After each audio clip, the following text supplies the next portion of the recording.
this particular property on an old map had a cemetery, and I wasn't quite sure where it was.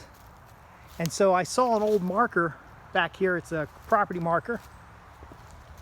And then I started moving back this way, and I'm noticing these little sunken ditches. I thought, hey, maybe that's a perk test. Hey, this is Justin Hit with Prosperity Homestead. You'll find some interesting things in a forest, and we have to be mindful of those things.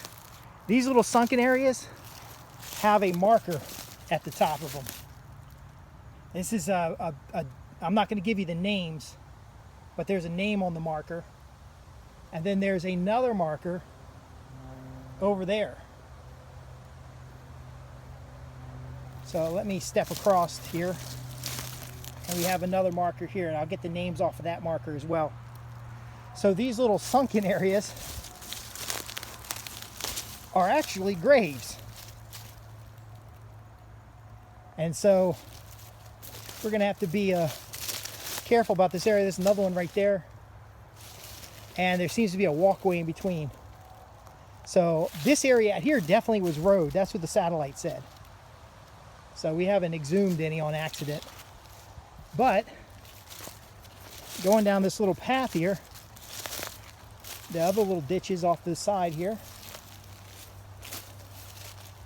there is two graves. And let's see what else is there. There might be quite a few more.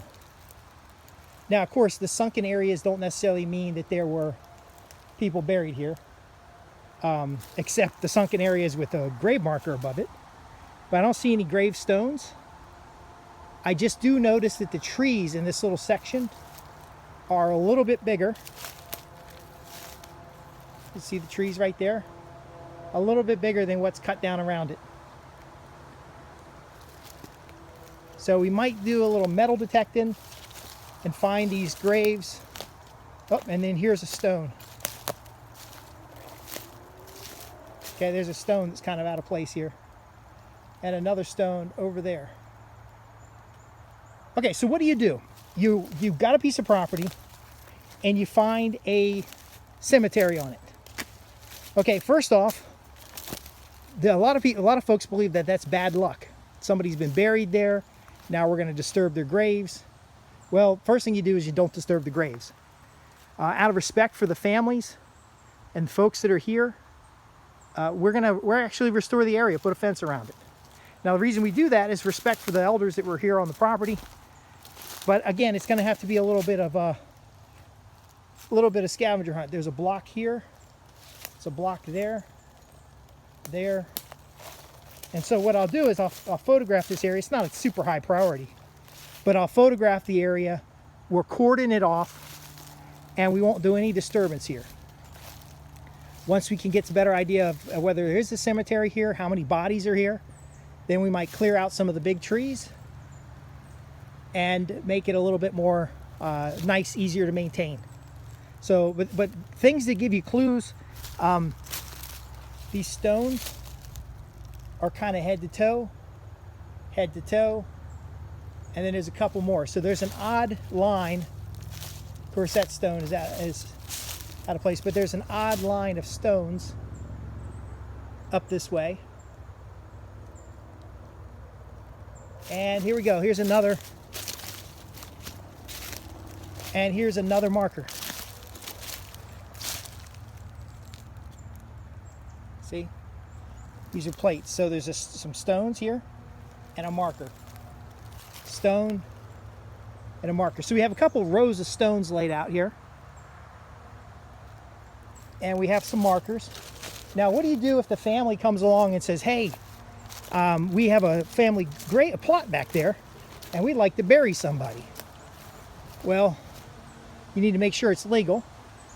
But when they come and see what you've done, how you've restored it, or you've at least made the graves clear, they will be appreciative.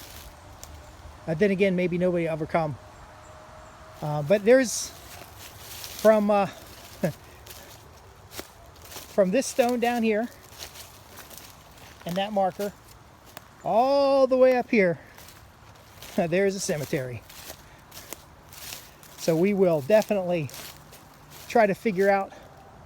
I'll do a survey, run a metal detector, kind of figure out who's here, do a little homework, and then at least make it look presentable. Not going to put a whole lot of effort into it, but I'll make sure that we don't run any equipment over here or disturb anything. And then when I find family members, we'll make it accessible for them. Anyway, Justin Hitt with Prosperity Homestead here. We found there's a mason jar down there. We found the cemetery that was on the map. It actually exists. The cemetery also helps us determine the property boundaries, because if there's anything in the woods that won't move, it'll be the cemetery. And also gives you a little history on the land. A little relevance and history on the land. Uh-oh. The sacred hubcap. And gives you a little perspective. So fortunately I didn't come blaze this area here. Because there is definitely a cemetery. Thanks for watching. I'm Justin Hitt from Prosperity Homestead. Stay tuned. We'll show you how we map this out, get it cleaned up, and make it look halfway okay. Thanks for watching.